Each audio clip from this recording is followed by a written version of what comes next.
예수님이 재림하시면 어떤 일이 일어나는지에 대해서 오늘 얘기를 나눠보도록 하겠습니다. 성경은 예수님의 재림 이후에 큰 중요한 사건이 일어날 것이라고 말씀을 하고 있습니다. 예수님의 재림은 단 한 번, 한 시점에 여러분 일어나는 사건입니다. 우리 세대주의 종말론에서는 이중 재림을 이야기합니다. 예수님 먼저 은밀히 공중 재림할 것이다 라고 말하고, 그리고 이제 나중에 이제 7년 대환란 이후에 지상 재림, 가시적으로 이 땅에 재림하실 것이다. 그리고 이제 1000년 동안 왕노릇 하실 것이다. 이런 식으로 이야기하는데, 그러나 성경은 재림은 단 한 번, 한 시점에 일어나는 일이고, 재림과 함께 인류 역사는 종결될 것이다 라고 말씀을 하고 있습니다. 우리는 이 세상이 영원히 지속될 것처럼 생각하며 살아가기가 쉽습니다. 실제로 그렇게 믿지 않는다 하더라도 실천적으로는 재림이 없을 것처럼 이 세상이 영원할 것처럼 살아가는 것이 일반적인 사람들의 모습입니다. 그러나 예수님은 반드시 재림하신다 말씀을 하고 있습니다. 내가 속히 오리라. 요한계시록 22장에서 두 번에 걸쳐서 말씀하시고, 거기에 대해서 성도들이 아멘 주 예수여 오시옵소서라고 이게 응답하는 내용을 우리가 볼 수가 있습니다.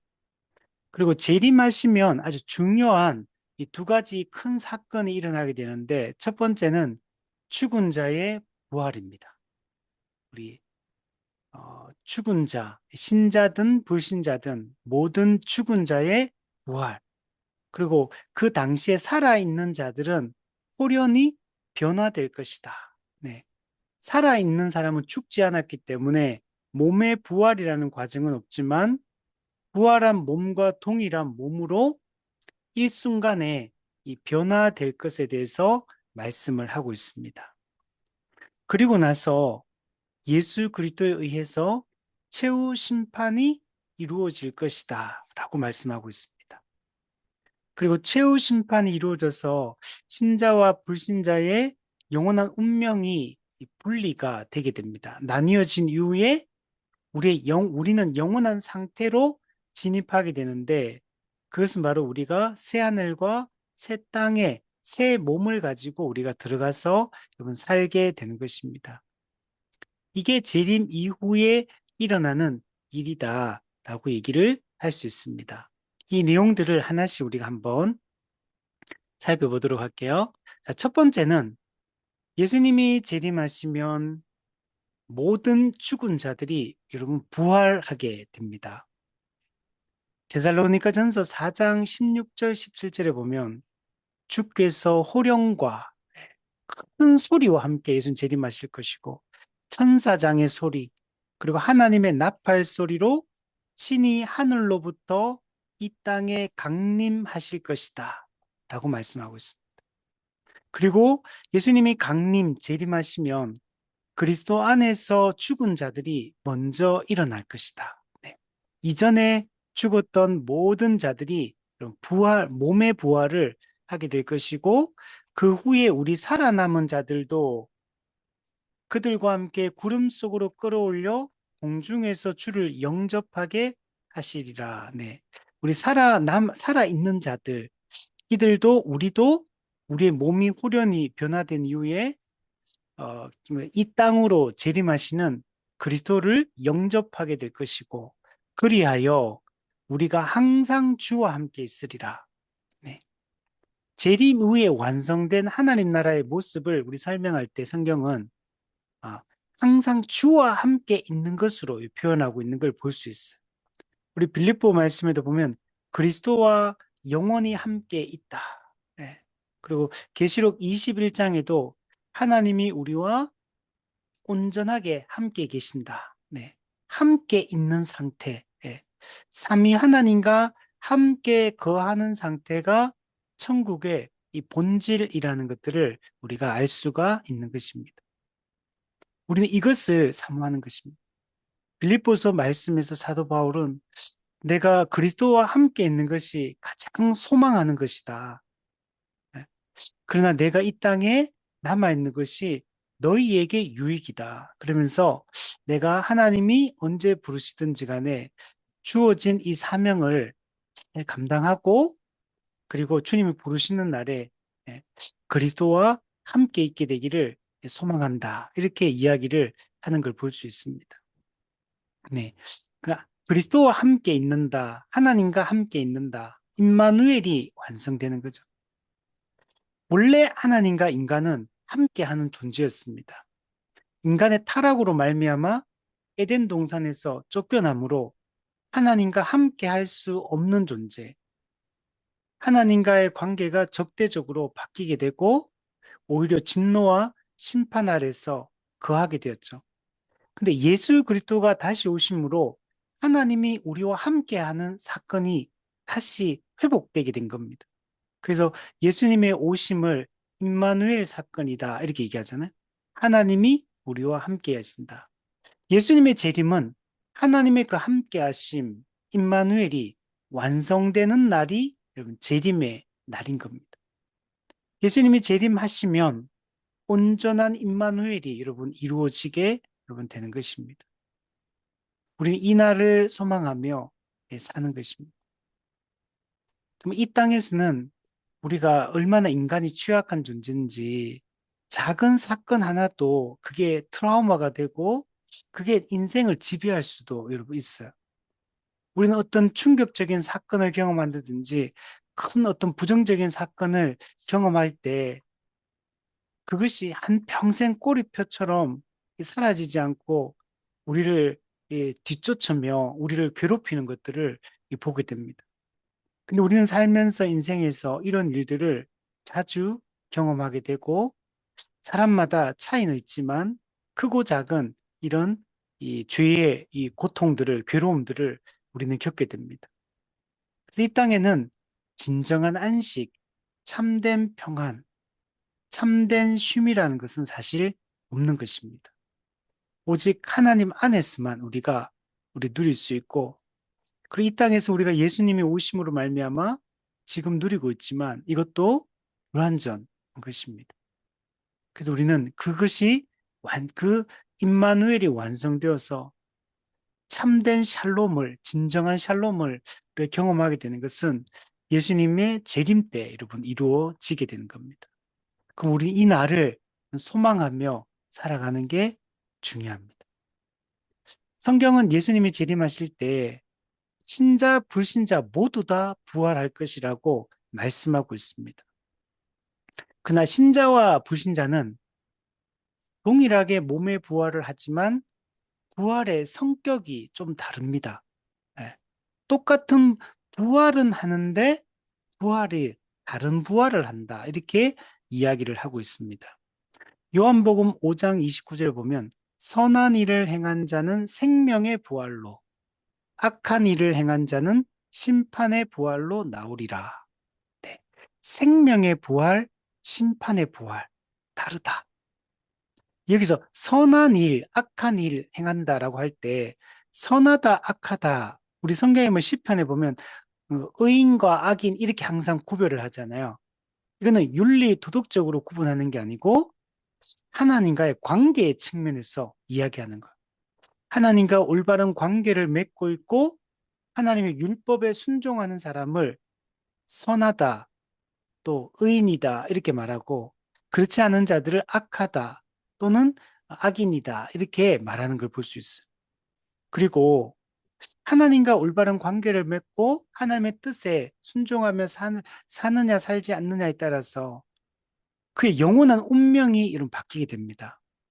생명의 부활을 하는 사람도 있지만 심판의 부활을 하는 사람이 있어요. 즉 부활의 목적이 여러분 다른 겁니다. 동일하게 부활하는데 의인은 영원한 생명을 누리기 위하여 부활하는 거고 악인을 하나님께서 부활하게 하시는 것은 영원한 심판을 영원한 형벌을 내리기 위하여 이런 부활을 시키는 것입니다.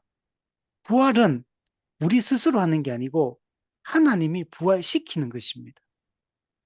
이걸 다니엘서 12장 2절에는 이렇게 말해요. 땅의 티끌 가운데 자는 자 중에서, 이거는 뭐냐, 죽은 자를 얘기해요. 그 땅에 묻힌 자들. 이 중에서 많은 사람이 깨어나 영생을 받는 자도 있겠고 수치를 당하여 영원히 부끄러움을 당할 자도 있을 것이다. 네. 부활한 자들이 영생을 위하여 부활한 자도 있고 수치를 당하여 영원한 부끄러움을 당하기 위하여 부활하는 자들도 있다라고 얘기를 하고 있는 겁니다. 불신자들의 몸의 부활은 영광을 위한 게 아니고 심판을 위한 것입니다.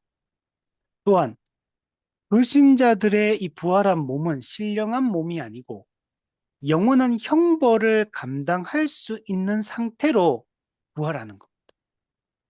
그러니까 부활했다고 해서 동일한 성질의 몸이라고 생각하면 안 돼요.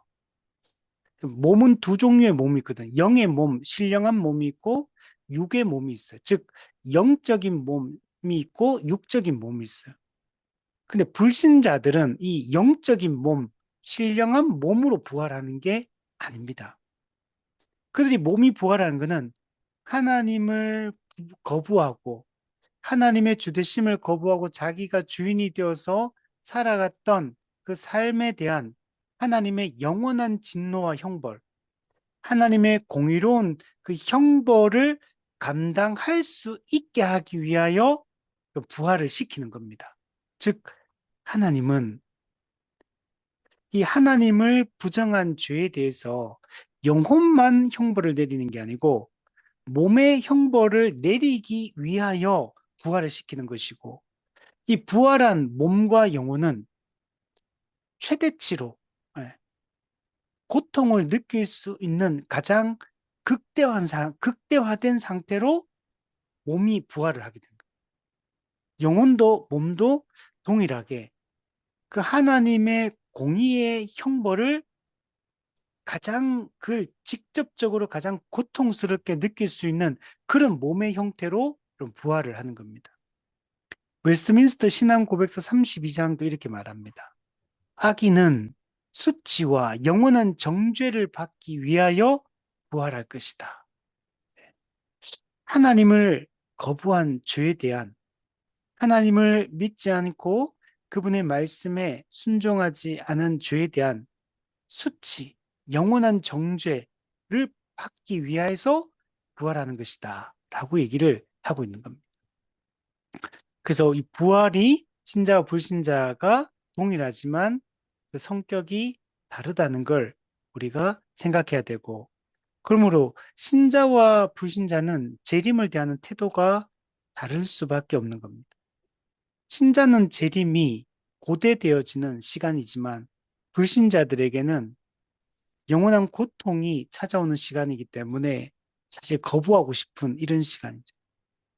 예수님 재림하실 때 그 사람들이 요한계시록에 보면 산드라 바위와 하나님과 어린 양의 진노에서 우리를 가리어 달라고 외치는 장면, 두려움에 그 공포에 떠는 장면이 요한계시록에 두 번에 걸쳐서 이 기록이 되어 있습니다.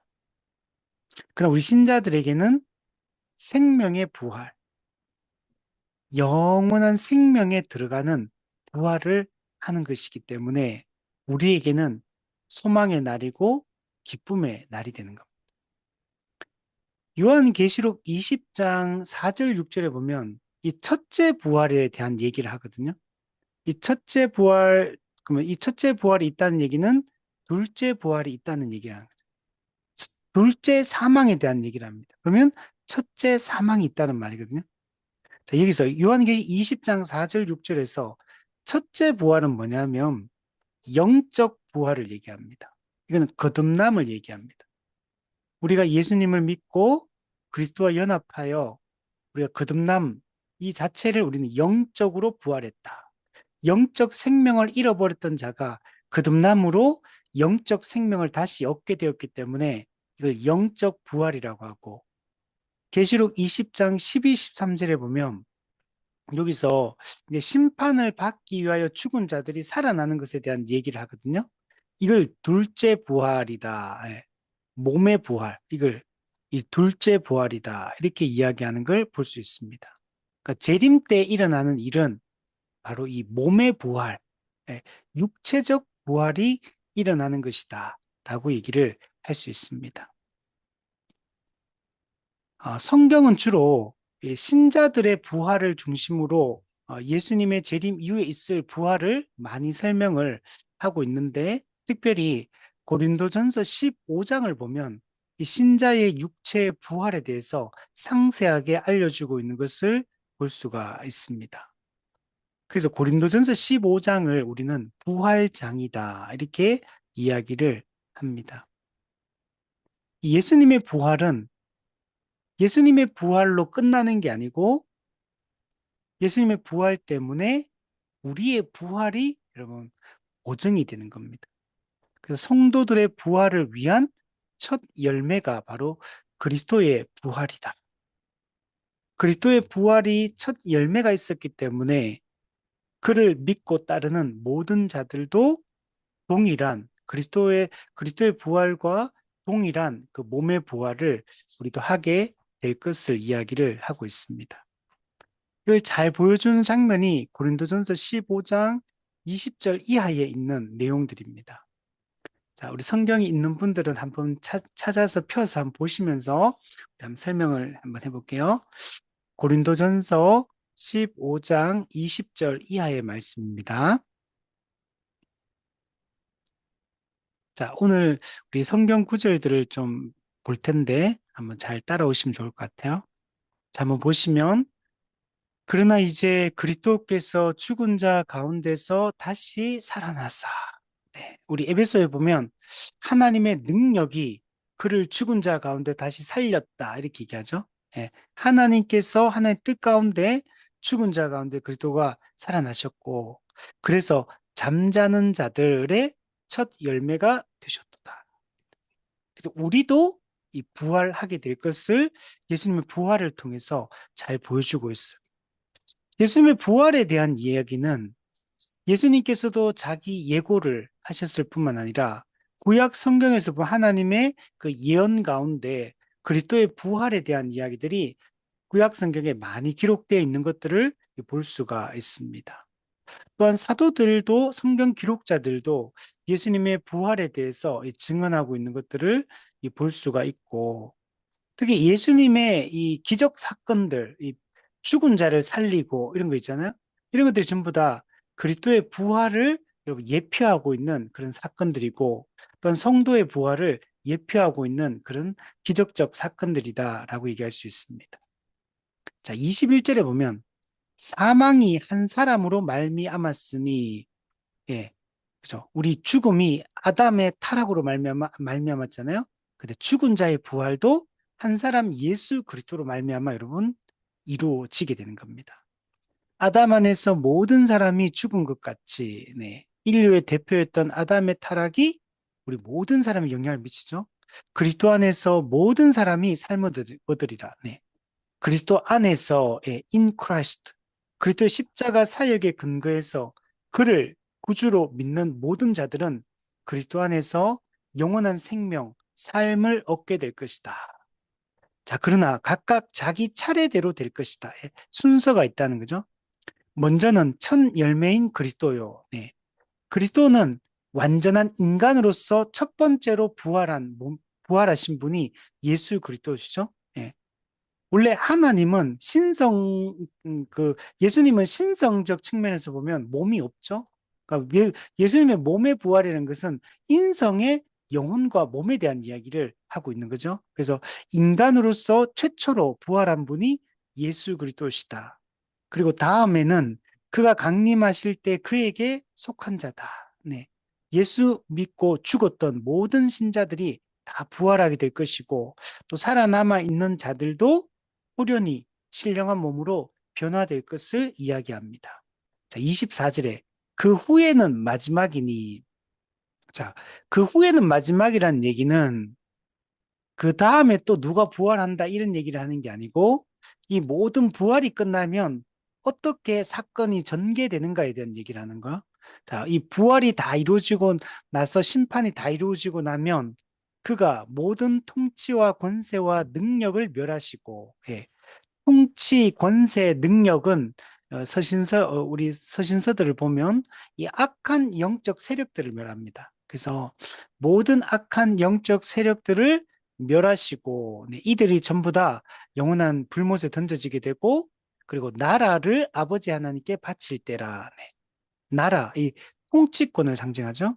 이 온 세상에 대한 이 통치권을 예수 그리스도께서 다시 성부 하나님께 바치게 됩니다. 네, 이걸 우리가 이해할 때는 이 경륜적 삼위일체의 개념에서 우리가 이해를 하시면 여러분 됩니다. 그래서 예수님이 초림과 재림 사이에 하나님 아버지께 위임받았던 그 통치권, 그래서 중보적 왕권을 행사하는 이 독특한 시기가 끝나게 되면 예수님이 그 위임받았던 통치권을 하나님 아버지께 다시 여러분 되돌려 드리게 됩니다. 25절. 그가 모든 원수를 그 발 아래 둘 때까지 반드시 왕노로 타시리니. 네. 모든 원수를 발 아래 두는 것은 재림 때 최후 심판을 통해 이루어지거든요. 그때까지 즉 초림과 재림 사이는 예수님이 중보적 왕권을 행사하시는 이런 반드시 왕노릇 하신다. 네. 왕으로서 지금 통치하고 계시잖아요. 그 일을 끝까지 하실 거라고 얘기합니다. 그리고 맨 나중에 멸망받을 원수는 사망이니라. 예. 사망은 마귀를 이게 상징하고 있습니다. 마귀가 이 죄와 사망의 권세로 활동하고 있기 때문에 사망을 의인화해가 지금 표현하고 마귀를 의인법으로 이제 표현한 거죠. 그래서 마귀가 최종적으로 멸망하게 될 것을 말씀하고 있습니다. 그리고 27절에 보면 만물을 그의 발 아래 두셨다 하셨으니 만물을 아래에 둔다 하실 때에 만물을 그의 아래에 두시니까 그 중에 들지 아니한 것이 분명하도다. 그죠? 예수님은 만물에 속한 자가 아니고 만물을 통치하시는 분이죠. 만물을 다스리는 이 왕적 권세를 가진 분으로 예수님을 말씀하고 있습니다. 그리고 만물을 그에게 복종하게 하실 때에는 아들 자신도 그때 만물을 자기에게 복종하게 하신 이에게 복종하게 되리니 이는 하나님이 만유의 주로서 만유 안에 계시려 하심이라. 네. 이 부분은 상당히 어려운 구절입니다. 만물을 복종하게 하실 때, 그러니까 모든 만물이 하나님 원래 창조하신 목적대로 완전히 그 모든 뜻이 이루어져서 이제 모든 것이 회복될 그때를 얘기하거든요. 그때 이제 그렇게 되고 나면 이제 어떻게 되느냐? 아들 자신도 그때에 만물을 자기에게 복종하게 하신 이분 하나님을 얘기합니다. 하나님에게 아들 자신도 복종하게 될 것이다. 예. 그러면 이게 좀 우리 헷갈리는 거죠. 삼위 하나님은 그의 그 동등한 이게 동일한 본질과 동등한 권세와 영광을 가진 분인데 왜 예수 그리스도가 왜 하나님께 복종한다고 말할까? 누가 누구보다 크거나 작거나 하지 않고 누가 누구보다 앞서거나 뒤서거나 하신 분이 아닌데 왜 여기서 예수님이 완성된 하나님 나라에서 성부 하나님께 복종한다라고 표현하느냐. 그리고 목적이 그 성부 하나님이 만유의 주로서 만유 안에 완전한 왕으로 통치하기 위함이다. 이렇게 얘기하거든요. 이걸 우리가 존재론적 삼위일체의 개념으로 이해하면 이게 이해가 안 되죠. 근데 이거는 경륜적 삼위일체로 이것도 이해를 해야 돼요. 그렇기 때문에 지금 여기서 완성된 하나님 나라에서도 아들 자신도 그 만물을 자기의 복종 하나님께 복종한다라고 이렇게 표현을 하고 있는 겁니다. 그래서 이 부분은 상당히 어려운 부분인데 어쨌든 그렇게 우리가 이해를 하시면 될 것 같아요. 자, 이와 같이 예수님의 이 부활은 곧 첫 열매고, 그리고 그 부활하심으로 말미암아 이제 실제로 재림 그리고 부활하시고 재림하셔서 어떻게 이제 역사가 마무리될지에 대해서 이 고린도 15장이 잘 보여주고 있는 겁니다. 그러면 부활한 성도의 몸은 어떤 특징을 가지느냐? 거기에 대해서 말씀을 또 해주고 있습니다. 고린도전서 15장은 크게 세 부분으로, 세 문단으로 나눌 수 있거든요. 첫 번째 단락에서는 예수님이 그 죽었다가 부활하셨다. 그리고 그 부활을 목격한 증인들이 많다라고 얘기하면서 예수님의 그 부활의 사건과 부활의 증인 목록을 앞에서 쫙 기록을 합니다. 그리고 나서 두 번째, 이제 세 번째 파트에서 어떤 얘기냐면, 당시에 예수님이 부활하셨다라고 말하니까 못 믿는 사람들이 있는 거예요. 그 첫 번째 파트, 두 번째 단락에서는 죽은 자의 부활이 어떻게 가능하냐. 에이, 말도 안 되는 소리 하지 마라. 죽은 자가 어떻게 부활하느냐. 이렇게 사람들이 따집니다. 거기에 대해서 바울이 대답을 하는 내용이 있어요. 만약에 죽은 자의 부활이 없다면 모든 것이 헛되다. 우리의 믿음도 헛되고, 우리의 복음 전파도 헛되고, 죽은 자의 부활이라는 게 없다면 예수님도 죽었다가 살아난 게 아니다. 그 모든 것은 헛되고, 모든 것은 거짓말이고, 이 부활을 믿는 사람은 가장 불쌍한 자다. 이런 얘기를 해요. 그러면서 근데 그게 아니다. 예수님은 죽은 자의 부활은 실제로 있었다. 죽은 자의 부활은 가능하다라는 얘기를 합니다. 그러니까 이 사람들이 두 번째 질문은 좋다. 그래, 죽은 자의 부활이 있다고 치자. 그러면 그 죽은 자의 부활, 그들이 입게 된 그 몸은, 부활한 몸은 어떤 특징을 가지느냐? 그에 대해 그럼 한번 설명해 봐라. 여기 얘기하니까 바울이 세 번째 단락에서 죽은 자의 부활한 몸은 이런 특징을 가지고 있다라고 얘기를 하는 게 이 고린도서 15장 35절 이하에 나오는 여러분 내용입니다. 여러분 부활한 몸은 지금 우리가 가지고 있는 이 현재의 몸과 여러분 동일합니다. 즉 연속성을 가지고 있어요. 나중에 우리가 갖게 될 부활한 몸, 예수님이 현재 가지고 있는 부활한 몸은 현재 우리가 가지고 있는 이 몸과 연속성을 가지고 있어요. 그런데 이 몸의 성질, 몸의 특징에 있어서 차이점이 있는 겁니다. 이게 불연속성이 있는 거. 현재 몸과 앞으로 우리가 갖게 될 부활한 몸은 연속성도 가지고 있고 불연속성도 가지고 있다. 갑자기 나중에 우리가 갖게 될 신령한 몸이 현재의 몸과 전혀 다른 형태를 갖게 되는 건 아니라는 거예요. 현재 우리의 몸과 동일한 몸의 기능과 동일한 몸의 형태와 이 모든 연속성을 가지고 있는데, 근데 그 성질이, 특징이 달라진다. 그렇게 우리가 이해를 해야 됩니다. 자, 고린도서 15장 35절을 한번 보시면, 누가 묻기를 죽은 자들이 어떻게 다시 살아나며 어떠한 몸으로 오느냐 하리니, 어리석은 자여, 내가 뿌리는 씨가 죽지 않으면 살아나지 못하겠고, 네. 죽어야지, 뭔가 씨앗이 죽어야지, 그래서 새싹이 돋아나잖아요. 죽어야 살아난다. 또 내가 뿌리는 것은 장래의 형체를 뿌리는 것이 아니고 다만 밀이나 다른 것에 알맹이 뿐이로되. 그죠? 우리 밀, 뭐 다른 뭐 보리 이런 그 씨앗을 뿌리는 거죠. 근데 이게 자라면 어떻게 되냐면 씨앗하고는 전혀 다른 형태의 그런 모습을 갖게 되는 거죠. 자, 그러면서 말합니다. 38절에 하나님이 그 뜻대로 그에게 형체를 주시되 각 종자에게 그 형체를 주시느니라. 네. 이게 식물이든 동물이든 씨앗, 그 뿌리는 것과 그 나중에 맺은 열매와 그 형태가 다르다는 얘기를 하는 겁니다. 하나님이 각자에게 적당한 알맞는 그 형체를 준다는 것. 그러면서 갑자기 육체 얘기로 얘기가 바뀝니다. 39절에 육체는 다 같은 육체가 아니다. 하나는 사람의 육체고 하나는 짐승의 육체고 하나는 새의 육체고 하나는 물고기 육체다. 그렇죠? 생긴 게 다 달라요. 코끼리는 코끼리처럼 생겼고 사람은 사람처럼 생겼고 메기는 메기처럼 생긴 거죠. 다 형체가 다르다는 거, 모양이. 40절. 하늘에 속한 형체도 있고 땅에 속한 형체도 있으나 하늘에 속한 것의 영광이 따로 있고 땅에 속한 것의 영광이 따로 있다. 자, 이거는 무슨 말이냐면 하늘에 속한 형체, 땅에 속한 형체를 영적인 의미로 이거 이해하지 말고 그냥 하늘에 있는 건 뭐냐면 새들, 하늘에 날아다니는 새들은 새의 모양을 가지고 있는 거고 땅에 속한 형체는 땅에 있는 그 모양이 있다. 그리고 각자 새는 새의 영광이 따로 있고 땅에 속한 뭐 짐승이든 곤충이든 물고기든 이거는 다 또 자기만의 영광을 다 따로 가지고 있다. 어느 게 더 낫다 못하다 이리 따질 필요 없다는 거. 다 영광 하나님이 각자에게 주신 영광이 따로 있다라고 얘기하는 거.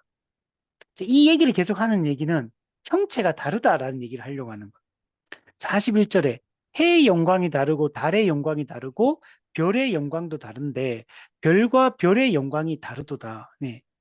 해, 달, 별이 다 다르잖아요.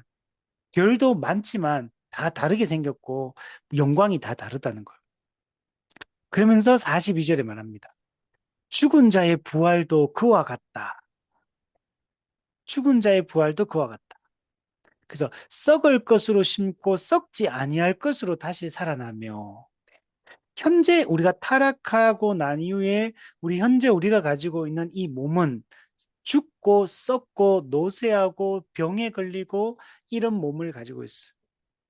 우리가 몸 관리를 하지 않으면 몸이 변형이 되어지고 몸이 이쁘지가 않아요.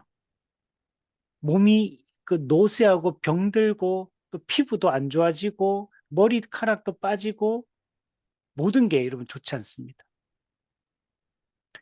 자, 그런데 앞으로 우리가 갖게 될 몸은 썩지 아니할 몸을 갖게 됩니다. 저도 이렇게 머리가 자꾸 중간에 빠져가지고 자꾸 소갈머리가 없어지고 있어. 소갈머리가. 네. 근데 이거 스트레스가 한동안 되더라고요. 아, 이거 머리가 자꾸 빠지는구나. 나중에 진짜 머리가 텅 비면 어떡하지? 가발을 써야 되나? 뭘 심어야 되나? 야, 이런 고민을 막 한동안 했거든요. 그 다음은 이제, 에이, 나중에 되니까 어차피 뭐 어떻게 해도 안 되니까, 에이, 모르겠다. 그냥 되는 대로 살자. 이런 마음이 생기더라고요. 스트레스 받는 거죠. 근데 앞으로는 이런 것 때문에 고민할 필요가 없어요. 피부도 점점 이렇게 노쇠해지고, 피부도 안 좋아지고, 몸도 기능이 약화되고, 병에 걸리고, 최근에 그 여러분 기도해 주세요. 우리 교회 후원한 선교사님 또 그 여성 교사님이 이게 암이 와가지고 검사를 했는데 다행히 연기로 나타나가지고 좀 수술을 하면 될 것 같은데 아직 잘 모르겠어요, 아직까지. 그래서 또 우리 동역하는 목사님 그 사모님도 또 거기도 암에 걸려서 거기도 일기로 나왔거든요. 그래서 수술을 이제 하는데 다 젊은 분들인데 우리는 요즘에는 젊어도 뭐 젊으면 안 아프다 이런 게 없는 것 같아요. 그래서 다 이제 건강 관리도 잘해야 되고 그래요. 근데 우리가 앞으로 갖게 될 몸은 썩지 않는 몸을 갖는 거예요. 두 번째는 욕된 몸으로 신고 영광스러운 걸 다시 살아난다. 현재 몸은 욕된 몸입니다. 음, 예, 하나님의 영광을 나타내지 못하는 몸이에요. 근데 영광스러운 몸으로 다시 살아나요. 하나님의 영광을 반영하고 하나님의 아름다움을 드러내는 그런 몸으로 우리의 몸이 바뀌게 될 겁니다. 또한 현재는 약한 것으로 심고 강한 것으로 다시 살아난다. 지금 몸은 약한 몸입니다. 앞으로의 몸은 강한 몸이에요. 피곤하지도 않고 모든 연약함이 다 사라지고 예, 모든 면에서 강한 이런 존재로 바뀌게 됩니다. 육의 몸으로 신고 신령한 몸으로 다시 살아나며 네, 현재의 몸은 우리 육의 몸입니다. 네, 육적인 몸, 신령한 앞으로 갖게 될 몸은 신령한 몸, 영적인 몸을 갖게 됩니다. 그 신령하다, 영적이다 말은 성경에서 성령의 지배를 받는 상태를 신령하다 이렇게 표현하거든요. 영적이다 이 말은 성령의 지배를 받는다. 말씀을 통해 우리를 통치하는 성령의 지배를 받는 상태를 영적이다 이렇게 표현하거든요. 현재의 몸은 타락한 인간 본성, 죄의 본성을 따라 살아가는 몸이에요. 그래서 육의 몸입니다. 그 우리 육적인 몸을 그래서 사도 바울이 말해요. 내가 내 몸을 쳐서 복종시킨다 이렇게. 지금 여러분 우리의 몸을 쳐서 복종시키지 않으면 자꾸 죄로 끌려가요. 죄의 유혹에 넘어가요. 사도 바울이 몸의 사욕을 끊고 몸의 행실을 끊어버려요. 그렇게 하기 위해서는 몸을 쳐서 복종시켜야 돼요. 이 몸을 친다 할 때 친다 이게 권투 선수가 얼굴을 이 눈밑을 때리는 걸 얘기하거든요. 눈 계속 때려서 이렇게 이 피해를 입히는 걸 얘기하거든요. 우리가 우리의 이 몸에 이 몸을 쳐서 자꾸 이게 죄성을 자꾸 무릎 꿇게 만들어야 돼. 몸을 우리가 안 치면 쳐서 복종시키지 않으면 이 타락한 본성 가운데 몸이 자꾸 죄 짓는 쪽으로 흘러가기 때문에 쳐서 복종시켜야 돼. 지금은 이 죄와의 싸움 때문에 우리가 이게 힘들어. 이게 계속 우리 몸을 쳐서 복종시켜도 이게 쉽지 않은데 몸을 쳐서 복종을 안 시켜. 그냥 몸이 원하는 대로 그냥 따라가. 그러니까 죄 짓고 싶으면 그 죄 짓는 대로 그냥 하나님이 기뻐하는 것들은 다 하기 싫어. 하나님이 싫어하는 건 좋아하고 하나님이 기뻐하는 건 안 하려고 하는 속성이 강해요. 예배도 드리기 싫고 말씀 보는 것도 싫고 기도하는 것도 싫고 전도하는 것도 싫고 교제하는 것도 싫고 그냥 내 욕망이 원하는 거 그냥 내 몸이 편한 거 내 타락한 욕망을 따라서 그냥 행하는 거 이게 더 쉽고 재밌어. 그런 건 자꾸 하고 싶어. 근데 하나님이 기뻐하는 거는 성경이 명하는 것들은 몸을 쳐서 복종시키지 않으면 하기가 싫어. 점점 이런 사회로 가죠. 저 오늘 낮에 유튜브, 그 페이스북에서 어떤 목사님이 이제 글을 하나 썼더라고요. 어떤 10년 후에 우리 교회들이 어떻게 될 건가에 대한 얘기를 있었더라고요. 그래서, 상당히 좀 일리 있는 말이다라고 이렇게 생각했던 것들이 여러 가지가 여러분 있었는데, 이게 점점 사람들은 이 교회를 멀리하게 될 거고, 어떻게 되냐면, 가난한 성도들이 점점 늘어날 텐데 이 가난한 성도들끼리의 모임, 그러니까 교회 밖의 모임들이 좀 활성화되는 방향으로 갈 거다. 이런 식으로 얘기하더라고. 그리고 이 교회 밖에서 모이는 이 모임들이 활성화가 되는데 그런데 이 교회 밖의 모임이 그분은 그렇게 예측하더라고. 어, 현재 이 조직 교회보다 더 정결하고 거룩한 공동체가 될 거다.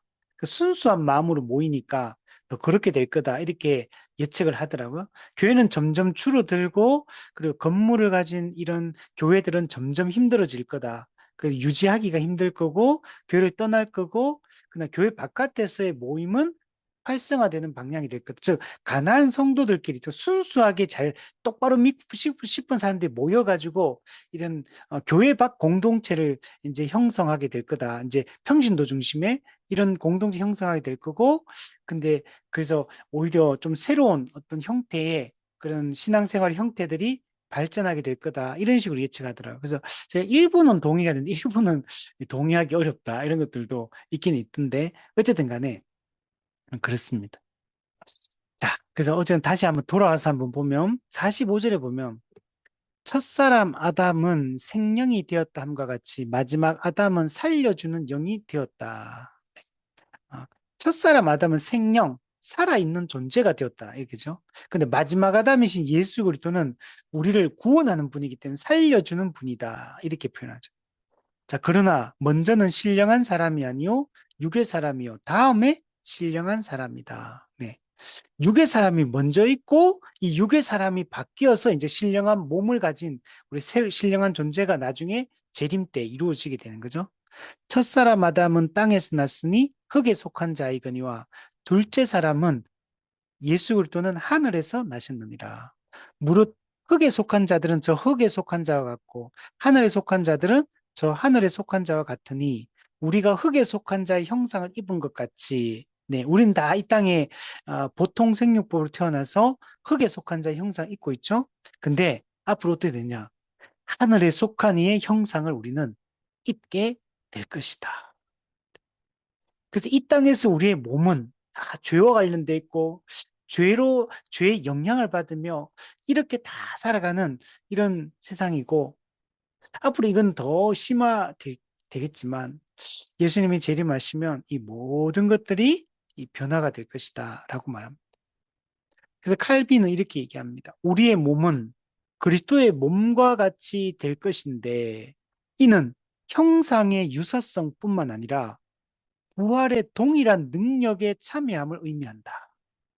즉 형상만 단순히 그냥 그 생긴 모습만 그냥 똑같아진다 이런 얘기가 아니라 예수님이 가진 부활한 몸의 그 동일한 능력과 그 영광에 우리도 참여하게 될 것이다.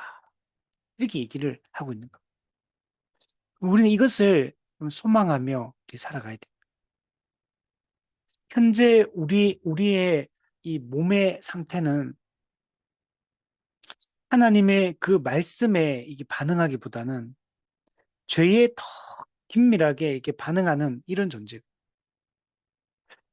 근데 우리가 예수님이 재림하시고 나면 우리는 이 모든 것을 벗어나게 돼. 우리의 몸이, 우리의 영혼도, 우리의 몸도 하나님의 뜻에 우리가 반응하는 존재, 그것을 기뻐하는 존재, 이렇게 바뀌게 되는 것. 그래서 게알더스 보스가 이렇게 얘기합니다. 몸의 부활을 단순히 죽음의 역전이 아니다. 몸이 부활한 게 단순히 죽음이 그냥 역전된 상태만 얘기하는 게 아니다. 창조의 목적론적 완성이다. 하나님 원래 천지를 창조할 때 인간에게 영혼과 몸을 주셨는데 그것이 그 목적이 완성되는 때가 언제냐? 우리의 몸이 부활할 때다. 실제로 우리는 하나님이 원래 계획하셨던 몸을 우리는 가지고 있지 않잖아요, 지금. 우리는 타락 이후에 태어났기 때문에 우리는 타락한 이 육적인 몸만 가지고 생활해 봤어. 우리는 영적인 몸을 경험해 본 적이 없거든, 지금요. 하나님 원래 인간을 창조할 때 몸과 영혼으로 창조했을 때 그 몸과 영혼에게 기대하셨던 그런 삶의 방식으로 살아본 적이 현재 우리 없는 겁니다. 근데 이걸 우리가 창조의 목적이 완성되어서 우리의 몸이 그 모든 영광을 누리게 된다는 거예요. 아담 안에서 상실된 모든 것들이 회복이 될 것이고 그리스도 안에서 지금보다 훨씬 더 높은 종말론적 영광의 그 상태로 격상되어서 우리의 몸이 반응하고 그렇게 행하며 살게 될 거라는 거. 놀라운 얘기죠. 이걸 우리가 꿈꾸고 우리가 바라보고 가야 될 모습이에요. 이 땅에서 우리가 아무리 몸 관리를 잘하고 아무리 그죠? 뭐 바디워시를 좋은 거 쓰고 아무리 뭐 이렇게 해도 결국은 다 노쇠하고 나중에 되면 다 똥배가 나오고 그죠? 다 피부도 쭈글쭈글해지고 몸에 병이 걸리고 그죠? 힘도 빠져서 나중에는 내 한 몸 걷는 것조차도 힘들어지는 때가 오는 거죠. 지금은 마음껏 걸어 다닐 수 있지만 곧 우리가 얼마 있지 않으면 걸을 수 없는 때가 오는 거고 내 몸 한 몸 지탱하기 힘든 때가 곧 온다는 거. 진짜 시간이 얼마나 이런 빨리 갑니까? 정말 시간이 그 성경의 가르침 정말 맞는 것 같아요. 화살같이 이렇게 날아간다. 예. 활 시위를 떠난 화살이 얼마나 빠르게 날아갑니까? 새벽 안개가 그 안개가 쫙 끼면은 사라질 것 같지가 않아. 근데 순식간에 보면 없어지고 없어. 어느 순간에 인지를 못해요. 새벽 안개 같은 게 인생이고 그림자 같은 그림자 딱 비추면 그림자 있으면 이게 영원할 것 같은데 없어 그림자가 어디 갔는지. 예. 금방 지나가는 인생인 거예요. 자, 우리는 이제 육체적 죽음과 예수님의 재림 사이에 이 중간 상태가 있습니다. 중간 상태. 육체적 죽음과 재림 사이를 중간 상태라고 하죠. 이때는 몸과 영혼이 분리된 상태입니다. 영혼이 몸이 없이 존재하는 이 잠정적 상태 가운데 여기 있게 됩니다. 영혼만 있고 몸은 땅에 묻혀서 썩어서 흙으로 돌아간 상태. 영혼이 몸과 분리되어서 몸 없이 존재하는 이런 상태가 되죠. 이때 신자의 영혼은 육체적 죽음 후에 즉시 그리스도와 함께 있게 됩니다. 그리고 신자의 이 영혼은 온전하게 된 상태로 그리스도와 함께 있게 됩니다. 물론 불신자들은 이제 즉시 지옥의 고통 속으로 들어가게 되지, 영혼이. 자, 그러나 이 신자의 영혼이 이 중간 상태 동안에 아직 구원의 완성된 상태가 아니잖아요. 아직 몸의 구속이 이루어지지 않았고, 우리가 구원의 완성은 반드시 영혼과 몸이 결합된 상태로 몸과 영혼이 함께 그 영광을 누리는 상태일 때 이게 구원의 완성이라고 이야기를 합니다. 그러면 재림 때 이 몸의 부활, 그래서 영혼과 몸의 이 재결합, 그 영육 통일체로서 완전한 통일을 이루어야 되죠. 이렇게 될 때 중간 상태의 그 잠정성이 종결되게 됩니다. 그리고 우리는 영원한 상태로 몸과 영혼이 영원한 상태로 진입을 하게 되고 영혼도 몸도 온전해진 상태, 죄로부터 완벽하게 벗어나 있는 상태. 하나님이 원래 계획하시고 의도하셨던 그 영혼과 몸의 그 완성된 상태, 그 상태로 우리는 여러분 살게 되는 것입니다. 그래서 나중에 우리가 완성된 하나님 나라에 들어갔을 때 우리는 여전히 몸을 가지고 여러분 살게 되는 겁니다. 물리적인 땅에서 몸을 가지고 물질이 있는 세상에서 예, 우리가 활동을 하면서 살아가게 되는 거죠. 그리고 그 완성된 하나님의 나라는 우리의 몸의 활동을 통해 가지고 더 발전되는 세상. 우리가 행하는 이 물질적 활동이 하나님 나라가 더 발전되어 가는데 이바지하는 우리가 그 인간에게 주어진 그 문화 명령이 계속적으로 수행되는 청지기로서의 사명이 계속 이루어지는 이런 상태로 살아가게 되는 거죠. 우리 이 땅에서 우리 몸이 하는 활동들은 매우 제한이 되어 있고 그리고 그 충만한 기쁨을 몸이 지금 못 누리고 있는 상태. 근데 완성된 하나님 나라에서는 우리의 영혼이 그 충만한 기쁨을 누릴 뿐만 아니라 우리의 몸의 활동이 충만한 기쁨을 누리게 하는 것입니다. 우리는 그 날을 소망하며 우리 살아가야 돼. 요즘 AI 때문에 AI 발전이 얼마나 우리 빠르게 진행이 됩니까? 우리가 전문가가 아님에도 불구하고 피부적으로 AI의 발전을 우리는 뉴스를 통해서 많은 것들을 보면서 이렇게 보게 됩니다. 옛날에 우리 그 영화 키트, 예, 그 말하는 자동차, 스스로 움직이고 스스로 하는 그런 운전하는 그런 영화가 있었잖아요. 근데 그때는 이게 현실적으로 불가능하다고 생각했잖아요. 근데 지금 그냥 스스로 움직이고 스스로 다 이게 하잖아요. 할 수 있는 이 기술을 이미 다 가지고 있잖아요. 예. AI가 그죠? 스스로 이제 막 스스로 음, 이렇게 발전하고 앞으로 어떤 일이 벌어질지 우리는 알 수 없는 이런 불확실한 세상 가운데 있죠. 근데 이런 게 아무리 발전한들 이 세상이 무슨 아무리 편해지고 뭐 좋아지고 해도 성경에서 말하는 이 천국과는 다른 것입니다.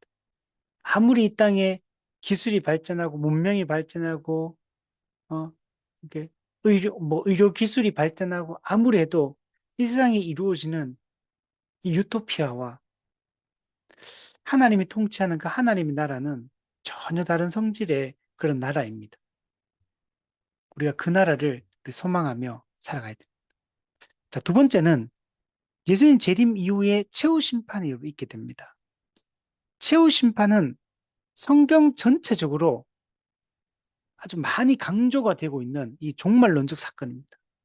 그럼 이 심판에 대한 얘기는 신구약 전부를 통틀어서 끊임없이 반복되는 주제가 심판입니다. 하나님은 평가하시는 분이 하나님은 모든 것을 심판하시고 종결시키는 분입니다. 한 번 죽는 것은 사람에게 정하신 것이요. 그 후에는 심판이 있으리라. 바울은 아테네 아레오바고 서원 그 광장에서 이렇게 말해. 하나님이 정하신 사람으로 하여금 예수님을 얘기하거든요. 천하를 공의로 심판할 날을 작정하셨다. 이 세상이 영원 지속되는 게 아니에요.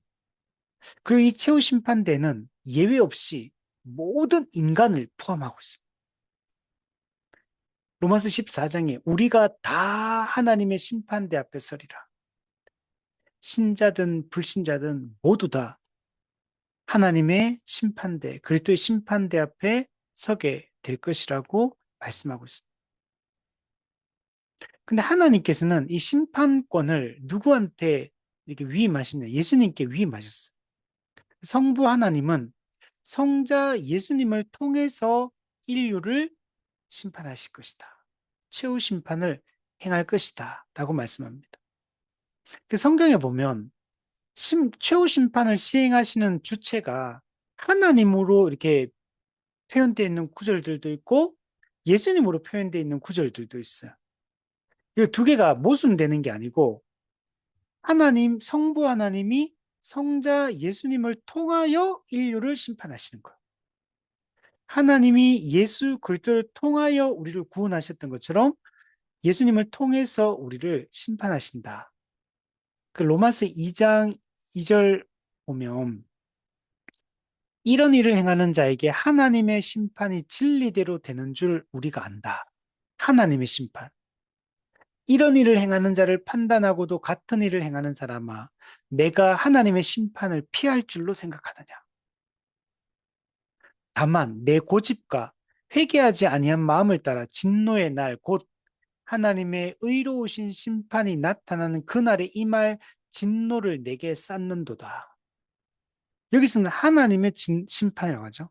또 14장, 로마서 14장 10절, 우리가 다 하나님의 심판대 앞에 서리라. 계시록 16장 7절, 주 하나님 곧 전능하신 이시여 심판하시는 것이 참되시고 의로우시도다. 그러니까 성부 하나님이 심판을 시행하는 분으로 묘사가 되어 있어요. 자, 그런데 다른 많은 구절들이 그리스도의 심판대 앞에 서게 될 걸 얘기합니다. 대표적으로 요한복음 5장에 보면 아버지께서 아무도 심판하지 아니하시고 심판을 다 아들에게 맡기셨다. 또 인자됨으로 말미암아 심판하는 권한을 주셨느니라. 예수님이 심판권을 가지고 있다. 또 요한복음 9장에도 보면 내가 심판하러 이 세상에 왔으니. 네. 예수님은 우리는 항상 구원하기 위해 오셨다. 이 측면만 우리가 생각을 하는데 아니에요. 성경은 예수님의 이 땅의 초림 사건을 심판하기 위해 이 땅에 오신 사건으로 묘사하는 구절들도 많아요. 그리고 그 심판이 언제 완성되냐면 초림 때 시작되어서 재림 때 심판이 완성되는 겁니다. 그래서 예수님의 이 땅에 초림하셔서 현재적 심판을 시행하시고 그리고 최후 마지막 종말론적 심판을 재림 때 시행을 하시게 됩니다. 디모데 후서 4장 1절 하나님 앞과 살아있는 자와 죽은 자를 심판하실 그리스도 예수 앞에서 그리스도 예수께서 심판하신다. 또 고린도 후서 5장 10절 우리가 다 반드시 그리스도의 심판대 앞에 나타나게 되어 각각 선악간에 그 몸으로 행한 것을 따라 받으려 합니다. 네. 우리는 다 반드시 그리스도 심판대 앞에 서야 되고 그곳에서 우리는 직고하리라. 직접 우리가 고해야 됩니다. 이게 우리가 앞으로 일어날 일이에요. 그래서 심판은 그리스도에 의해서 시행되어진다라는 것들을 볼 수가 있습니다. 모든 인류는 그리스도 심판대 앞에 서게 될 것이고 이 최후 심판을 통해서 의인과 악인이 영원히 분리되게 되는 것입니다. 예. 우리 성경에서는 이 분리 이미지가 중요하다 그랬죠. 여러분, 성경은 끊임없이 분리시켜요. 성경은 모호하게 두는 게 없어요. 우리가 교회에서 이 세례를 주는 것도 분리시키는 것, 권징을 시행하는 것도 분리시키는 것, 성찬을 이행하는 것도 분리시키는 것. 우리가 어, 마지막 이 최후 심판대 앞에서도 완전한 분리가 여러분 의인과 악인의 완전한 분리가 일어나게 되는 거예요. 그 자꾸 우리는 오늘날에 자꾸 교회가 왜 자꾸 분리시키느냐 이렇게 분리시키는 거 가지고 차별한다 이런 식으로 얘기를 하는 사람들이 많은데 그렇지 않습니다. 성경은 하나님은 끊임없이 이런 분리시킵니다. 성경은 분리 이미지로 신구약이 가득 차 있어요. 그리고 최종적으로 분리시킬 겁니다. 마태복음 25장 인자가 자기 영광으로 모든 천사와 함께 올 때에 자기 영광의 보좌에 앉으리니 여기 자기 영광의 보좌는 심판에 시행되는 심판의 보좌입니다. 모든 민족을 그 앞에 모으고 각각 구분하기를 목자가 양과 염소를 구분하는 것 같이 하여 양은 오른편에 염소는 왼편에 두리라. 계시록 20장 죽은 자들이 자기 행위를 따라 책들에 기록된 대로 심판을 받으니 모든 사람은 모든 행위가 기록되고 있어.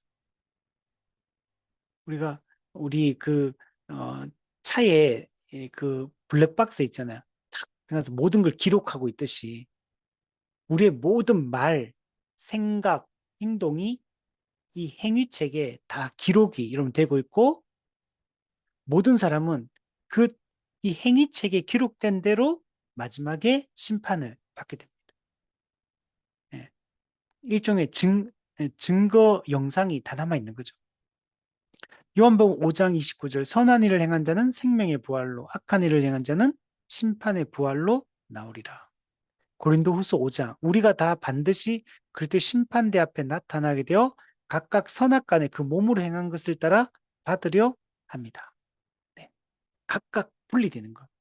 선과 악을 행한 자들이 분리되어서 이제 그 최종 운명에 들어가게 되는 것. 악인은 자신이 행한 행위에 따라 영원한 불못에 들어가게 됩니다. 그래서 영벌을 받게 돼요. 의인은 예수 그리스도께서 행하신 의로 말미암아 생명책에 기록된 대로 새하늘과 새 땅에 여러분 들어가게 될 것입니다. 그럼 악인들은 이 성경에 악인들이 마지막 최후 운명을 묘사하는 이 성경 구절들이 상당히 많거든요. 여기 보면 그 내용들이 되게 무섭게 이렇게 기록되어 있는 것들을 볼 수 있습니다. 사망과 음부도 불못에 던져지고, 네. 둘째 사망, 이 불못에 생명체 기록되지 않은 모든 자들도 들어가게 될 것을 이야기를 하고 있습니다. 이 땅에서는 불의하고 불공평한 세상이잖아요. 근데 하나님은 공의를 시행하시는 분이에요. 이 땅의 모든 불의와 불공평들은 이제는 다 사라지고 없게 될 겁니다.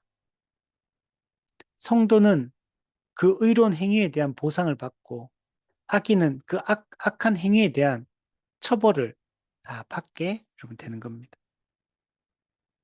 하나님의 공의는 완전하게 실행되는 로마서 3장에 보면 하나님의 공의가 시행되지 않는 것 같았거든요.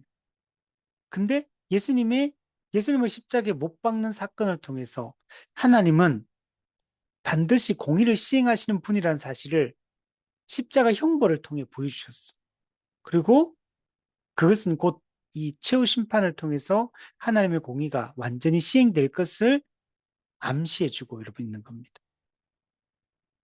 그래서 인류 역사는 어떻게 마감이 되냐면 그리스도의 심판으로 마감이 되는 거예요.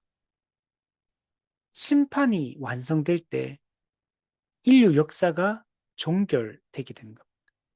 이것은 우리 개인의 인생도 마찬가지입니다. 개인의 인생도 육체적 죽음을 통해 그때 심판이 이루어져서 영원한 천국과 영원한 지옥으로 우리 영혼이 분리가 여러분 되게 되는 것입니다. 자, 최후 심판 이후에 불신자는 영원한 지옥에 던져져서 영원한 형벌을 받게 되는데 이걸 성경에서는 불못이라고 표현해요. 불못. 하나님을 거역한 모든 악한 자들이 맞이할 최종적인 심판의 장소는 불못이다. 영원한 지옥을 불못이다. 이렇게 표현합니다. 그 성경에는 이 지옥을 묘사할 때 불과 관련해서 많이 기록했어요. 지옥 불이다. 꺼지지 않는 불이다. 영원한 불이다. 이렇게 묘사합니다. 마태복음 5장 22절에 형제를 향해서 미련한 놈이라 하는 자는 지옥 불에 들어가리라. 그러니까 지옥은 불타는 곳으로 묘사를 항상 하고 있어요.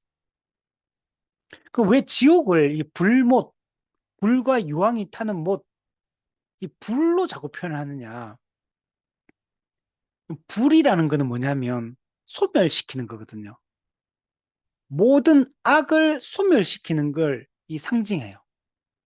그래서 이, 이 지옥은 형벌받는 이 감옥이잖아요. 형벌받는 장소. 그래서 하나님의 진노와 심판을 통해서 악을 격리시키고 악을 소멸시키는 것을 이 불이라는 상징적 이미지로 묘사를 하고 있는 거예요. 또한 이 불이라는 것은 하나님과 분리되어서 하나님에 의해서 형벌을 받는 그 형벌이 하나님의 진노가 이게 그냥 엄청나게 세고 왜냐하면 죄에 대한 하나님의 이 진노가 너무나 크기 때문에 그 죄에 대한 형벌이 엄청나게 커요. 그래서 이 불이라는 게 뭘 보여주냐면 엄청난 어떤 고통, 철저한 고통과 파멸 이걸 보여주는 거예요. 그래서 하나님과 분리되어서 하나님의 그 공의로운 진노를 완벽하게 쏟아붓는 그 고통을 불이라는 이미지로 묘사를 하고 있는 겁니다. 우리 그러니까 불 태워지는 게 엄청난 고통을 동반하는 최고의 그 형벌이거든, 이게. 그래서 이 불이라는 이미지로 지옥을 묘사를 하고 있습니다. 물론, 실제 지옥이 뭐 이런 곳일지는 잘 모르겠어요. 근데 성경은 분명히 이 불이라는 이미지를 통해서 꺼지지 않는 불, 영원한 불, 지옥 불, 이걸로 성경을 묘사하고 있다, 지옥을. 그리고 성경은, 그리고 지옥은 부활한 죄인의 몸과 영혼이 들어가는 곳이잖아요. 그러면 당연히 몸이 왜 부활하겠어요? 물리적 고통이 있다는 얘기잖아요. 그러니까 실제로 지옥이라는 곳이 어떤 영적 상태를 얘기하는 게 아니고 물리적 장소인 걸 얘기하는 거고 물리적으로 영혼도 고통받고 몸도 고통받는 게 지옥이라는 걸 생각을 해야 됩니다. 그래서 아까 얘기했죠. 몸을 왜 부활시키냐, 불신자의 몸을 이 최고의 하나님의 이 심판을 시행해서 그 몸이 그 하나님을 부정하고 하나님을 거부하고 믿지 않았던 그 죄에 대한 그 형벌을 쏟아붓기 위해서 몸을 부활시키는 거예요. 자, 그리고 마가복음 9장에도 보면 이렇게 말해요. 만일 내 손이 너를 범죄하게 하거든 찍어버리라. 장애인으로 영생에 들어가는 것이 두 손을 가지고 지옥 곧 꺼지지 않는 불에 들어가는 것보다 나으리라. 즉, 지옥은 여러분 일시적인 형벌의 장소가 아니에요. 영원한 형벌의 장소다. 꺼지지 않는 그 불에 그냥 고통이 한계가 없어요. 고통이 계속되는, 고통이 그 강해졌다, 약해졌다 이런 게 아니고 계속되는 거예요.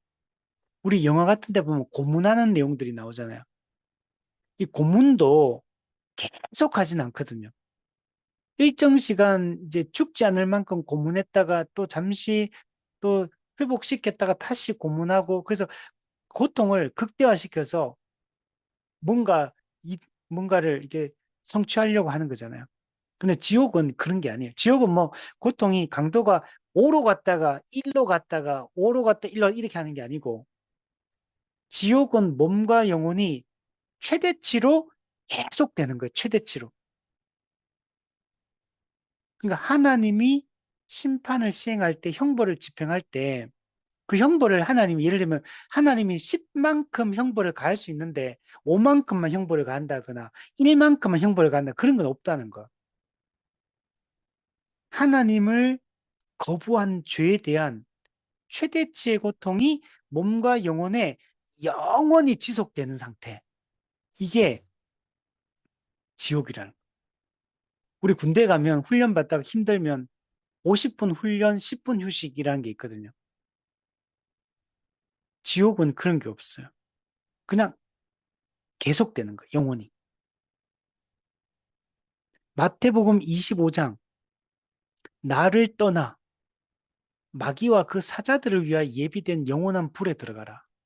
예, 나를 떠나, 예수님을 떠나. 예, 아까 천국의 본질이 그리스도와 함께였잖아요. 지옥의 본질은 예수님의 부재, 하나님의 부재를 의미해요. 그리고 원래 이 영원한 불, 이거는 마귀와 그 사자들을 위하여 예비된 거예요. 즉, 악한 영적 타락한 천사들을 심판하기 위하여 만든 게 지옥입니다. 원래 목적이. 인간을 여기 집어넣으려고 만든 게 아니에요. 원래 만든 게. 근데 인간이 뱀의 유혹에 빠져서 선악과를 따먹고 하나님 거부했잖아요. 자기 자유의지로. 그래서 그리스도의 통치를, 이 하나님의 통치를 거부한 이 모든 자들이 동일하게 이 불못에 여러분 이 고통에 던져지게 여러분 되는 겁니다. 그래서 지옥불, 영원한 불, 꺼지지 않는 불, 네, 몸과 영혼이 하나님의 진노가 영원히 쏟아지는 그 상태, 최대치의 고통이 계속되는 상태, 이게 지옥이다. 그럼 이 지옥불에 누가 들어가느냐? 성경은 명시적으로 딱 설명해 주고 있습니다. 계시록 19장, 짐승이 잡히고 그 앞에서 표적을 행하던 거짓 선지자도 함께 잡혔으니 이 둘이 산채로 유황불 붙는 못에 던져지고, 예. 그러니까 두 짐승, 적그리스도와 거짓 선지자, 사탄의 하수인 노릇하는 이들이 지옥불에 던져질 거다. 계시록 20장 10절, 그들을 미혹하는 마귀가 불과 유황못에 던져지니 거기는 그 짐승과 거짓 선지자도 있어 세세토록 밤낮 괴로움을 받으리라. 예, 마귀, 용, 사탄, 옛뱀, 그가 불과 용못에 던져집니다. 세 번째, 사망과 음부도 불못에 던져지니 이것은 둘째 사망 곧 불못이라. 이게 사망과 음부는 이 마귀를 상징하고 있는 겁니다. 두 번째, 근데 뿐만 아니라 누구든지 생명책에 기록되지 못한 자는 불못에 던져지더라. 생명책에 이름이 없는 모든 자들이 여러분 이 불못에 던져지. 이들이 누구냐? 모든 불신자들, 택함 받지 않은 자들, 그리고 하나님을 스스로 거부한 자들, 이들이 다 지옥불에 던져집니다. 성경책에 보면 이 생명책에 대한 이 표현들도 많이 등장합니다. 한 네다섯 군데 이 생명책에 대한 이 기록들이 등장하거든요. 그러니까 즉, 이 지옥에 던지지 않는 자들은 하나님의 창세전에 택한 자들, 영생을 주기로 작정한 자들. 이들은 이 생명책에 이름이 올라가 있고, 그 나머지는 다 하나님의 공의를 보이기 위해서 다 유기하십니다. 근데 그들이 타락하게 된 건 하나님 때문에 타락한 게 아니라 스스로 죄를 지어서 타락했고 그 죄에 대해서 하나님은 공의롭게 내버려 두심으로 심판을 받게 하십니다. 그를 통해 하나님이 어떤 분인가, 얼마나 공의로운 분인가를 드러내는 역할들을 합니다. 그래서 구원만 하나님의 영광을 나타내는 게 아니고 심판을 통해서 하나님의 영광을 받으십니다. 그 선택을 통해서 영광을 받으시고 유기를 통해 하나님은 영광을 받으시는 거예요. 성경은 이 지옥을 어떤 것으로 묘사하고 있냐면 누가복음 16장 부자와 이 거짓에 대한 얘기 있잖아요. 그에 보면 이런 얘기를 해요. 아브라함이 이르되 예 너는 이 부자에게 살았을 때 좋은 것을 받았고 나사로는 고난을 받았으니 이것을 기억하라. 이제 그는 여기서 위로를 받고 너는 괴로움을 받느니라. 내 형제 다섯이 있으니 그들에게 증언하게 하여 그들로 이 고통받는 곳에 오지 않게 하소서. 자, 죽어서 한 사람은 아브라함 품에 안기고 한 사람은 지옥에 떨어지잖아요. 한 사람은 위로를 받고 한 사람은 괴로움과 천국과 지옥은 딱 구분되죠. 천국은 위로받는 곳이고, 지옥은 괴로움을 받는 곳 또는 고통받는 곳이라고 표현하고 있어요. 이게 영원한 거. 우리 이 땅에서 우리 고통, 괴로움 받아보잖아요. 이때 우리는 얼마나 약한 자인지 이 땅에 별거 아닌 거 가지고도 우리는 고통받으면 너무 힘들어하고 너무 괴롭고 너무 고통스럽고 우리 그렇잖아요. 근데 여러분 지옥은 그 고통이 영원해요. 영원히 괴롭고 영원히 고통스러워. 예수님을 잘 믿어야 될 이유가 여기 있습니다. 음. 우리는 천국이 너무 좋아서 천국을 사모해야 되기도 하지만 지옥이 너무 무서워서라도 여러분 꼭 천국 가야 되는 거예요. 이 땅에서 우리 작은 시련과 핍박만 받아도 우리는 막 못 견뎌가지고 죽을 만큼 힘들어 하잖아요. 근데 지옥은 영원히 괴로움 받는 거, 영원히 고통받는 거. 데살로니가 후서에서는 이렇게 표현합니다. 너희로 환난을 받게 하는 자들에게는 환난으로 갚으신다. 지옥의 상태를 환난이라고 묘사하고 있어. 그리고 천국의 상태를 환난을 받는 너에게는 우리와 함께 안식으로 갚으시는 것이 하나님의 공이시다. 지옥은 환난, 천국은 안식이라고 이렇게 대조를 하고 있습니다. 하나님을 모르는 자들과 우리 주 예수의 복음에 복종하지 않는 자들에게 형벌을 내리시니 이런 자들은 주의 얼굴과 그의 힘의 영광을 떠나 영원한 멸망의 형벌을 받으리라. 지옥은 영원한 멸망의 형벌을 받는 것. 이걸 환란이라고 표현을 하고 있습니다. 계시록 20장에서는 이렇게 표현합니다. 그들을 미혹하는 마귀가 불과 용무 던져지니 거기는 그 짐승과 함께 거짓 선지자도 있어 세세토록 밤낮 괴로움을 받으리라. 세세토록 영원히 그리고 밤낮 쉬는 시간이 없어요. 주야로 괴로움을 받으리라. 계속 괴로움을 받는 것. 이게 지옥의 상태. 이걸 하이델베르크 교리문답 11문에서는 이렇게 말합니다. 죄는 하나님의 지극히 높으신 어미를 거슬러 짓는 것이므로 하나님의 공의는 이 죄에 대해 최고의 형벌, 곧 몸과 영혼의 영원한 형벌을 내릴 것을 요구합니다. 몸과 영혼의 영원한 형벌. 이게 최고의 형벌이다. 그리고 그 몸과 영혼에 가해지는 형벌은 하나님의 진노의 크기를 보여주는 거거든요. 그리고 그건 아까 말했지만 하나님의 최대치, 하나님의 형벌의 최대치를 몸과 영혼이 받게 되는 상태가 지옥이 되는 것. 하이델베르크 52문. 그리스도께서 살아있는 자들과 죽은 자들을 심판하러 오실 것은 당신에게 어떠한 위로를 줍니까? 그리고 중간에 뭐 이런 얘기예요. 그가 그의 모든 원수들, 곧 나의 원수들은 영원한 멸망으로 형벌하실 것이며 영원한 멸망, 이걸로 형벌할 거다. 그러나 믿는 자들, 택함 받은 자들은 하늘의 기쁨 가운데 영광 가운데 그에게로 이끌어 들이실 것이다. 하늘의 기쁨, 하늘의 영광 가운데로 이끌어 들이셔서 그것을 누리게 하실 것이다. 이렇게 얘기를 하고 있습니다. 자, 이런 상태를 신자의 이 상태를 영원한 생명의 상태, 그래서 영생을 얻는다 이렇게 표현해요. 신자가 구원받는 건 단순히 죽음 이후에 우리의 상태를 단순히 묘사하는 게 아니라 그리스도 안에서 이미 시작되어 완성될 그 영원한 생명, 영생. 이게 뭐냐? 하나님의 통치에 참여하는 걸 얘기해요. 하나님과 영원히 교제하는 상태를 얘기합니다. 영원한 생명이라는 게 단순히 물리적으로 안 죽고 영원히 산다 이런 걸 강조한다기보다는 하나님의 온전한 통치를 받으며 하나님과 영원한 교제를 누리는 이 구속사적 완성의 상태를 영원한 생명, 영생이라고 얘기한다. 단지 시간의 무한한 연장을 얘기하는 게 아니고 그리스도와 온전히 연합을 이룬 상태에서 삼위 하나님과 친밀한 인격적 교제를 누리는 상태. 이걸 영생이라고 표현합니다. 요한복음 3장 16절에 하나님이 세상을 이처럼 사랑하사 독생자를 주셨으니 이는 그를 믿는 자마다 멸망하지 않고 영생을 얻게 하려 하심이라.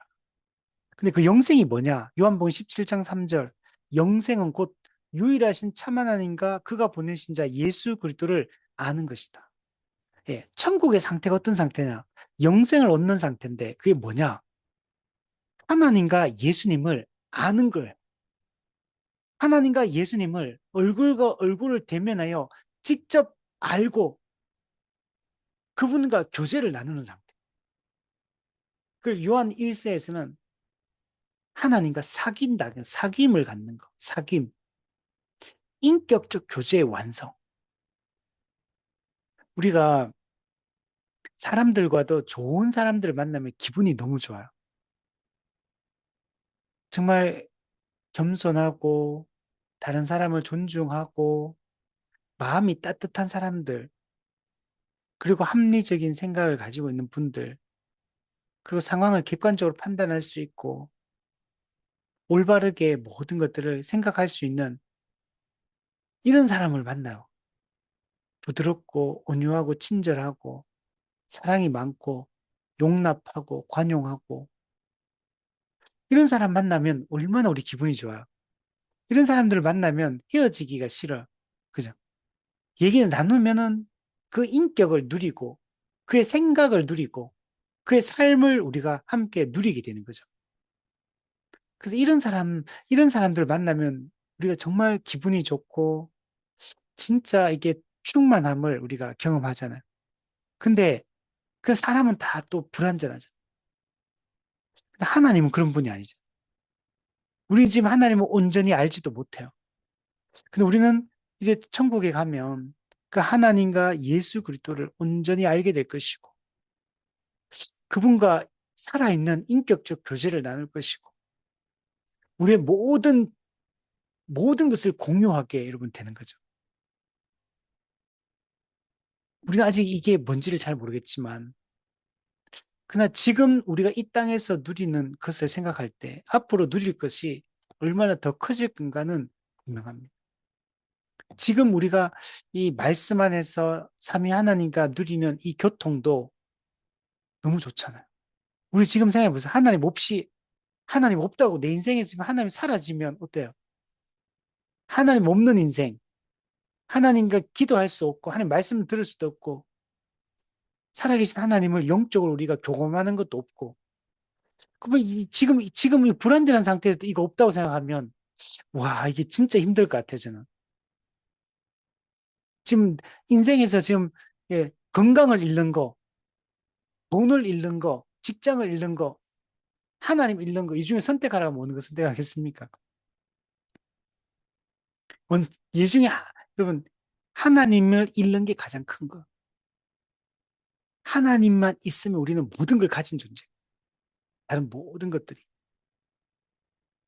다니엘 7장에는 이걸 지극히 높으신 이의 성도들이 나라를 얻으리니 그 하나님의 나라를 얻는다는 얘기는 하나님의 완전한 통치를 받는 상태가 된다는 얘기예요. 근데 그걸 뒤에 뭐라고 표현하지 아세요? 그 누림이 영원하고 영원하고 영원하리라. 그 누림으로 표현해, 누림. 완전한 하나님의 통치를 누림. 이게 영생이라. 이게 영원한 생명이라고 얘기해요. 그리고 이 인간이 영생을 누리는 근거는 우리의 공로 때문이 아니고 그렇게 대속적 죽음 때문에 가능해진 거죠. 대신 우리를 대신해 죄값을 다 치르셨기 때문에 우리는 어린 양의 생명책에 그 이름이 기록되었고 영원한 천국에 우리는 들어갈 수 있게 된 겁니다. 그리고 우리는 영원한 천국에서 누구와 함께 사느냐? 삼위 하나님과 함께 삽니다.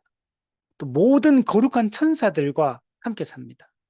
그리고 신구약의 모든 구원받은 성도들과 함께 살고 또한 모든 회복된 피조물과 함께 영원한 생명을 누리게 됩니다.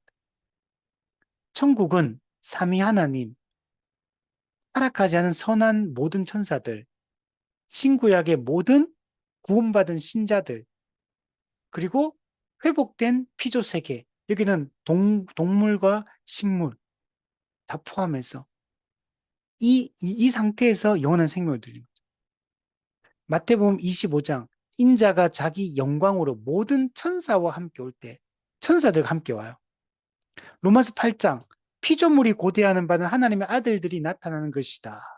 그 바라는 것은 피조물도 썩어짐의 종로로 탄 데서 해방되어 하나님의 자녀들의 영광의 자유에 이르는 것이다.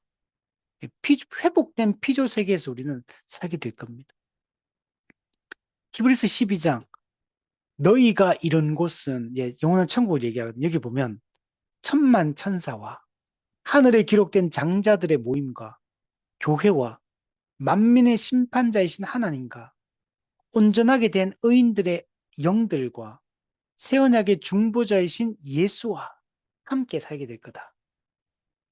계시록 4장 하늘에 보좌를 베풀었고 그 보좌에 앉으신 이가 있는데 하나님이 계시죠. 보좌에 둘려 24 보좌들이 있고 그 보좌들 위 24 장로들이 흰옷을 입고 머리에 금관을 쓰고 앉았다. 24 보좌에 앉은 24 장로. 12지파 더하기 12지파 더하기 12사도 24 장로. 신구약의 모든 하나님의 백성들. 그리고 그 보좌 가운데와 보좌 주위에는 네 생물이 있다. 네 생물. 앞뒤에 그들 눈이 가득하다. 이 네 생물은 모든 피조물을 상징합니다. 이 피조세계 전체가 회복되어서 살 것을 얘기합니다. 또한 마태복음 8장 동서로부터 많은 사람이 이르러 아브라함과 이삭과 야곱과 함께 천국에 앉으려니와 동서로부터 오는 많은 사람, 이 사람들 이방인들을 얘기합니다. 이방인들이 구원받고 그다음 아브라함과 이삭과 야곱과 함께 이 사람들은 유대인들을 얘기합니다. 즉 유대인 중에 이방인 중에 주님의 택한 자들이 다 주께로 돌아오게 될 걸 얘기해요. 그걸 계시록 7장에서 이렇게 말합니다. 각 나라와 족속과 백성과 방언에서 아무도 능히 셀 수 없는 큰 무리가 나와 아무도 능히 셀 수 없는 큰 무리 흰옷을 입고 손에 종려 가지를 들고 보좌 앞과 하나님 어린 양 앞에 서서 하나님을 찬양하는 자들 이들이 영원한 천국에 있게 될 것이고 이들이 몇 명이냐 계시록 14장 1절 어린 양이 시온산에 섰고 그와 함께 14만 4천이 서 있는데 14만 4천 12지파 곱하기 12사도 곱하기 천 신구약의 모든 택한 자 이방인과 유대인 중에 택한 모든 자 충만한 자 천 그래서 14만 4천 상징적으로 이들이 아무도 능히 셀 수 없는 흰옷 입은 큰 무리 흰옷 입은 그리스도의 피에 옷을 빨아서 우리가 더러운 옷을 벗고 깨끗한 옷으로 갈아입은 새로운 존재, 교회. 우리가 다 이 영원한 하나님 나라에서 우리가 살게 될 겁니다. 우리가 이 날을 꿈꾸며 살았으면 좋겠습니다. 우리 정리하면 재림 이후에 있을 일, 죽은 자의 부활, 몸의 부활, 신자의 부활과 불신자의 몸의 부활. 근데 부활의 그 목적이 다르다. 영원한 이 생명을 누리게 하기 위하여 부활을 시키고 영원한 그 형벌을 받게 하기 위하여 부활시킨다. 그 예수님이 육체가 부활한 이후에 이제 예수님의 그리스도 심판대 앞에서 최후 심판이 시행되어지고 양과 염소로 구분되어서 예비된 영원한 불에 들어가고 예비된 영원한 나라에 들어가고 그래서 신자와 불신자가 완전히 구분이 될 것이고 그리고 우리는 새하늘과 새 땅에서 삼위 하나님과 천군 천사와 신구약의 모든 하나님의 백성들과 회복된 이 피조세계 전체와 함께 우리는 하나님이 꿈꾸시던 그 완성된 하나님 나라를 우리는 살게 될 것입니다. 우리가 이 날을 꿈꾸고 그래서 늘 우리의 기도 제목 내가 반드시 속히 오리라 예수님의 이 말씀을 기억하고 아멘 주 예수여 어서 오시옵소서 이렇게 기도하며 우리 살아가는 자가 다 되었으면 좋겠습니다.